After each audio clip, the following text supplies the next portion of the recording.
एक बंदे ने शादी के 2 साल बाद परदेश जाकर व्यापार करने की इच्छा पिता से कही।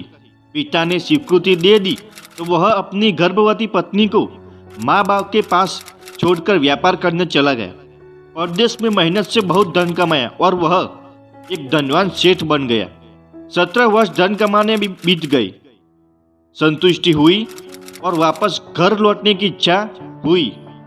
पत्नी को पत्र लिखकर आने की सूचना दी और जहाज में बैठ गया। उसे जहाज में एक व्यक्ति मिला जो दुखी मन से बैठा था। सेठ ने उसकी उदासी का कारण पूछा तो उसने बताया कि इस देश में ज्ञान की कोई कदर नहीं है। मैं यहाँ ज्ञान के सूत्र बेचने आया था पर कोई लेने को तैयार ही नहीं है। सेठ ने सोचा, इस देश में मैंने बहुत धन कमाया है और यह मेरी कर्म भूमि है, इसका मान मुझे जरूर रखना चाहिए। उसने ज्ञान के सूत्र को खरीदने की इच्छा जताई। उस व्यक्ति ने कहा, मेरे हर ज्ञान के सूत्र की कीमत 500 स्वर्ण मुद्राएं है। सेठ को सौदा थोड़ा महंगा लगा, लेकिन कर्म भूमि का मान रखने के लिए 500 स्वर्ण मुद्राएं दे दी। उस व्यक्ति ने ज्ञान का सूत्र दिया। उसमें लिखा था कि कोई भी कार्य करने से पहले 2 मिनट रुककर जरूर सोच लेना। सेठ ने उस सूत्र को अपनी किताब में लिख दिया।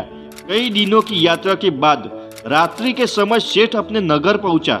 उस सेठ ने घर के द्वारपालों को मौन रहने का इशारा करके सीधे अपने पत्नी के कक्ष में गया तो यहाँ का नजारा देखकर उसके पांव तलों से जमीन खिसक गई। पलंग पर उसकी पत्नी के साथ एक युवक सोया हुआ था।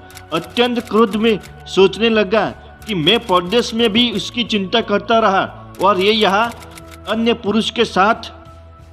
आज मैं दोनों को जिंदा नहीं छोड़ूंगा। क्रोध में तलवार निकाल दी और वार करने ही जा रहा था कि इतने में 500 स्वर्ण मुद्रा से प्राप्त ज्ञान सूत्र याद आ गया कि कोई भी कार्य करने से पहले 2 मिनट सोच लेना। अब वो सोचने के लिए रुका, तब तलवार पीछे खींची तो एक बर्तन से टकरा गई। बर्तन गिरा तो पत्नी की नींद खुल गई। जैसे ही उसकी नजर अपने पति पर पड़ी वो खुश हो गई और कहा, आपके बिना जीवन सुना सुना था। इंतजार में इतने वर्ष कैसे निकाले यह सिर्फ मैं ही जानती हूँ। सेठ तो पलंग पर सोए पुरुष को देखकर क्रोधित था।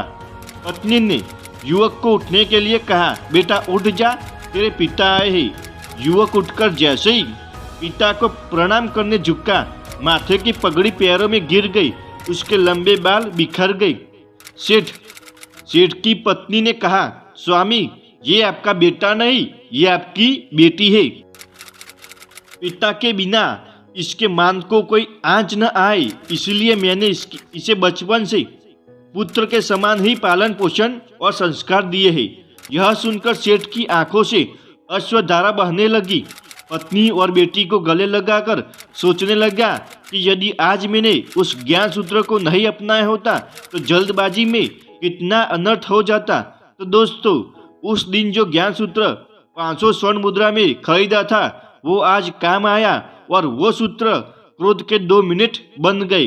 अगर आप भी इस सूत्र को अपनाते हैं तो आगे चलकर कभी ना कभी जरूर काम आएगा।